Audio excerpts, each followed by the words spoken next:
So first off, in the Philippines, we're going to talk about the education system. The primary school is grades 1 through 6, ages 6 through 12. It covers the first 6 years of compulsory education and formally divided into 3 years of primary levels and 3 years of intermediate levels. The second, we have secondary, which is grades 1 through 4, ages 12 through 17. It consists of 4 levels, largely based on American schooling systems. The Department of Education specifies a compulsory curriculum for all secondary schools, public and private. Next up is Juwan with the grading system. Hi, how are you guys doing today? Great! So, the grading system in the U.S. is fairly different than it is in the Philippines. In the U.S., we all know it goes from 1.0 to 4.0, and of course 4.0 being the highest with an A, then 3.5, B plus, 3.0, B, 2.5, C plus, 2.0, C, and so on. So the Philippines is backwards. Their grading system is a 1.0 is a 100, and then they go by 0.1. So how it goes 1.1, 1.2, 1.3, and it goes down by each grade. So then it stops at 2 and goes straight to 5. And the 5.0 is 79 and below is failing. So you gotta get ready your study.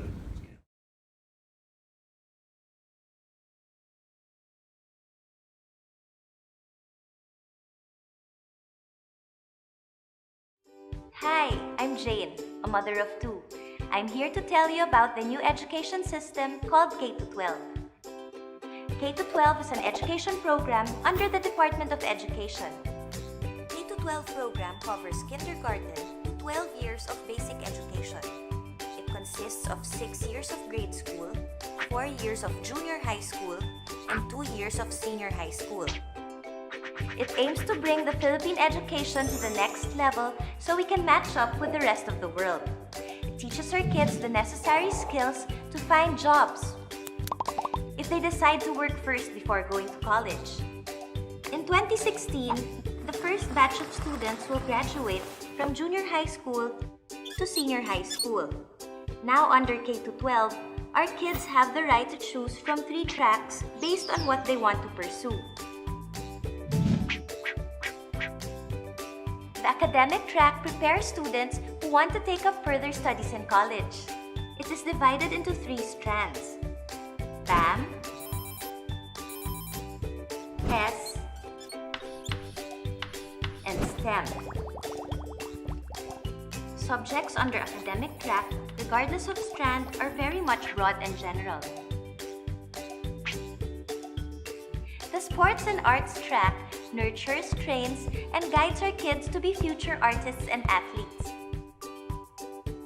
The TVET track teaches and sharpens the skills of our kids based on their chosen discipline.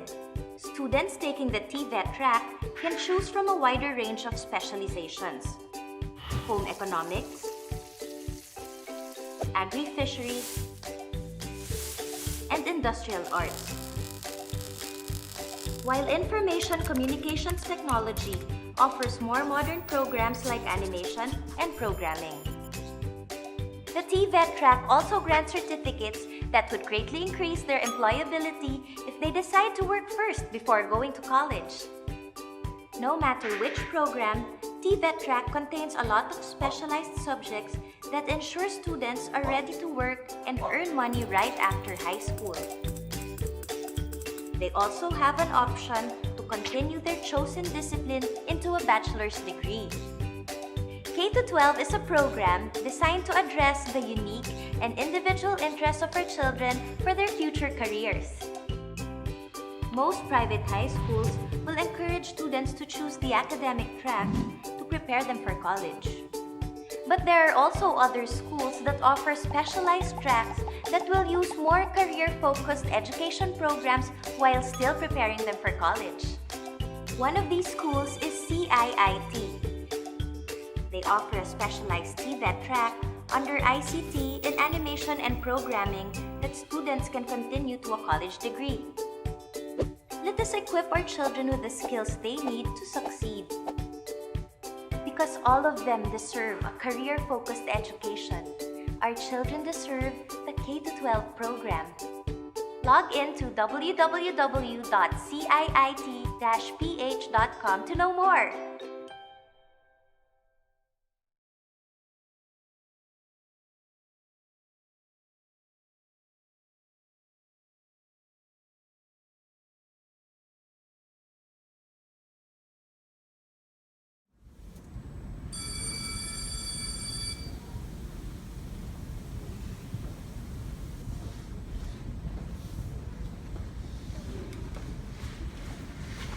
Hello everyone, take your seats please.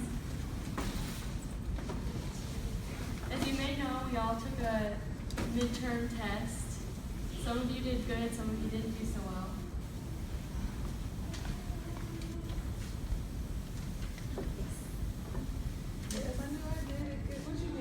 Nah, this can't be right. What is this? You didn't study, I gave you a study guide to go over. Nah, I need a better grade than this. Well then maybe you should try harder and study next time. Nah, you need to change this right now. Oh, what?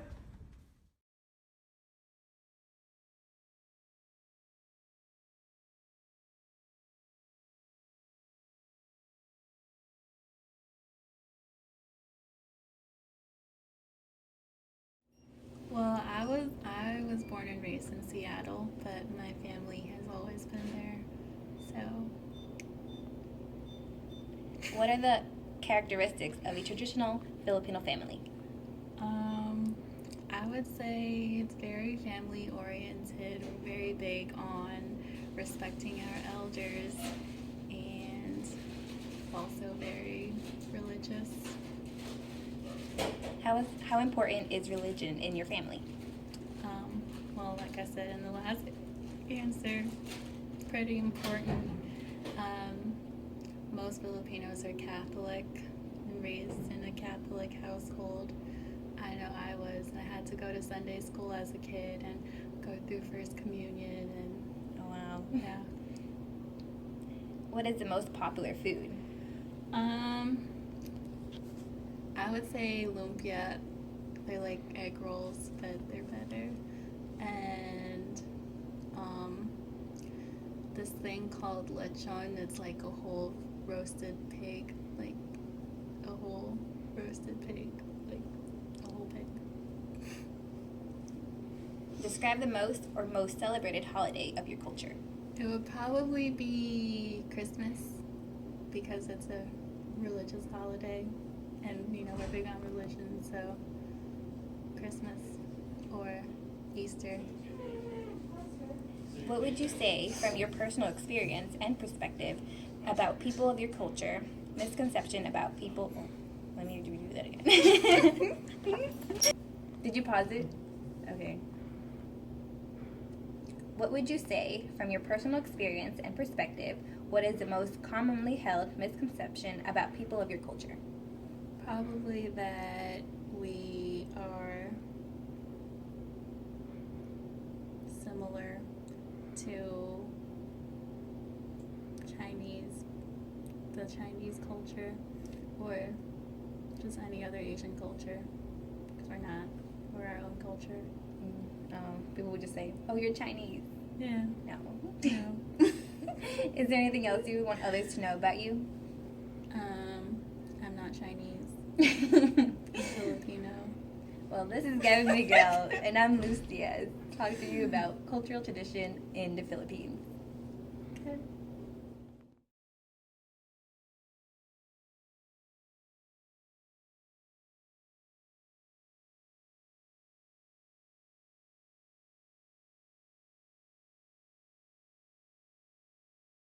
I never thought that I would enter a multinational, multi-million Forbes 500 companies here in the Philippines. And that's what the BPO industry gave me. In general, it gives opportunities for Filipinos to have a good living. For people like James, things have been going amazingly well. That mirrors a national resurgence. After decades as the laggard of Asia, the Philippines has become one of the fastest growing economies in the region. We think that the Philippines economy is a good spot at the moment. We've seen improved business confidence, largely the result of investment grade ratings that have been given by the credit agencies.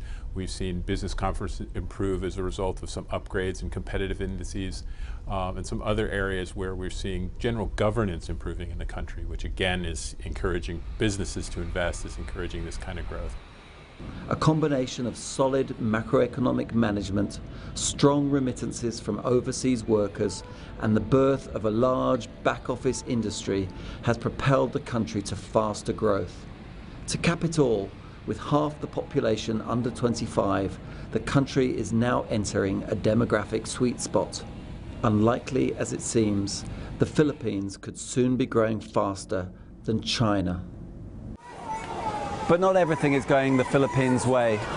Investment levels are pitifully low, and job creation is lagging growth. Poverty and unemployment remain all too familiar aspects of daily life. Edward Bolabo is the same age as James Ibarra, but he has found it far more difficult to find a job. Mga 2 months na ako bakante. Electrician ako skilled ako. Building electrician. Maraming ang buildings na ginagawa. Sinubukan ko rin mag-apply sa mga ibang company, di ba? Maraming ang sa requirements nga ako nahirapan. Ngayon, kumuha ako ng MBA ko nakakuha ko lang. Binigyan ako ng asawa ko ng 200 pang pakuha ng MBA. Sa mo kukunin yung 200 ko wala ang trabaho. Piso nga, ang hirap kumuha Discouraged, Edward is now considering the well-worn path of many Filipinos. Ngayon, sa mga kaibigan ko sa mga nasa abroad, mga nasa Jeddah, ka-chat ko nga sila ngayon nag-internet ako. Nagpapatulong ako kahit sa Facebook, nagpapatulong ako kahit kanino para lang makalis. Kompleto naman ako, may passport din ako Hindi rin ganun kadali, kailangan din ng pera. Kailangan din ng pambayad, placement fee. A persistent challenge for the country has been a slowness in translating economic growth into poverty reduction.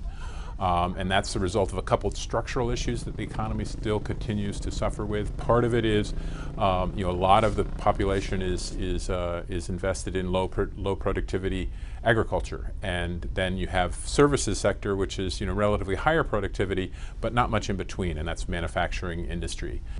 With a handful of families controlling much of the wealth, restrictive ownership laws that discourage foreign investment, and a pressing need to upgrade infrastructure, the country has plenty to do. But the Philippines is in its best shape for decades. For those whose lives have not yet improved, growth and opportunity can't come quickly enough. David Pilling, Financial Times, Manila.